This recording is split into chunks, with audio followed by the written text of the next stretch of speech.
ഇപ്പോൾ കപ്പയും കൂർക്കയും കൂടെ ഉണ്ടാക്കിയതാണിത്. ഞാൻ എങ്ങനെ ഉണ്ടാക്കണതെന്ന് കാണാം. ഇത് ഇങ്ങനെ വൈകുന്നേരം രാവിലെയൊക്കെ ഇങ്ങനെ ഒന്ന് കിട്ടിക്കഴിഞ്ഞാൽ അടിപൊളിയാണ്.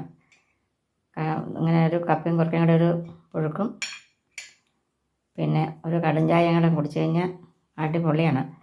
അന്നത്തെ ദിവസം പിന്നെ വിശക്കില്ല. നല്ല ടേസ്റ്റുമാണ് ഇതിന്. ഞാൻ എങ്ങനെ ഉണ്ടാക്കണമെന്ന് കാണാം. കപ്പ കടയിൽ നിന്ന് വാങ്ങിച്ചപ്പോൾ ഇത്തിരി കറുപ്പ് കൂടിയതായിരുന്നു. അപ്പോൾ അതുകൊണ്ട് ഞാൻ നുറുക്കി മഞ്ഞൾ വെള്ളത്തിലിട്ട് വെച്ചപ്പോൾ ആ കറുപ്പ് കളറൊക്കെ മാറി നല്ല കപ്പയായിട്ട് കിട്ടിയിട്ടുണ്ട്. ഇങ്ങനെ മഞ്ഞൾ വെള്ളത്തിലിട്ടാൽ മതി കേട്ടോ. കറുത്ത കപ്പ കിട്ടിയെന്നോർത്ത് കുഴപ്പമില്ല.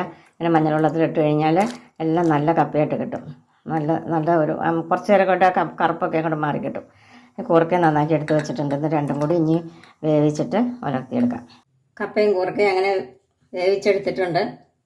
ഒരുമിച്ചെടുത്ത് വേവിച്ച് വെള്ളം ഊറ്റി എടുത്ത് വെച്ചിട്ടുണ്ട്. ഇനി എണ്ണ അടുപ്പത്ത് വെച്ച് കടുകിട്ട് പൊട്ടിക്കാം. ഇനി ഇത് വെളുത്തുള്ളിയും ചുവന്നുള്ളിയും ചതച്ചതാണ് ഇട്ടുണ്ട്.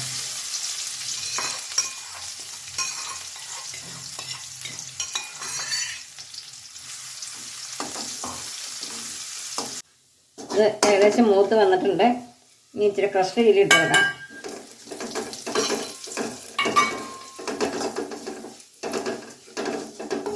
ക്രഷ്ഡ് ചില്ലി മൂപ്പായിട്ടുണ്ട്.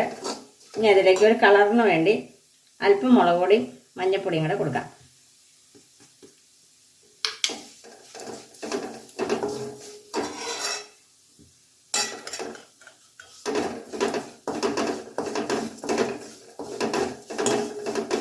ഇനി കപ്പ കൂർക്ക ഇട്ട് കൊടുക്കാം.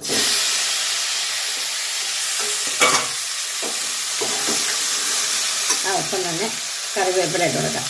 കറിവേപ്പില നേരത്തെ ഇട്ട് കഴിഞ്ഞാൽ കറിവേപ്പിലയുടെ ടേസ്റ്റ് അങ്ങ് പോകും. ഇപ്പോൾ ഒടുക്കം ഇടുകയാണെങ്കിൽ അതിൻ്റെ ടേസ്റ്റ് ആ ചൂടോടെ അത് കഷ്ണത്തേക്കൊക്കെ പിടിക്കും. അങ്ങനെ കപ്പയും കൂർക്കയും റെഡി.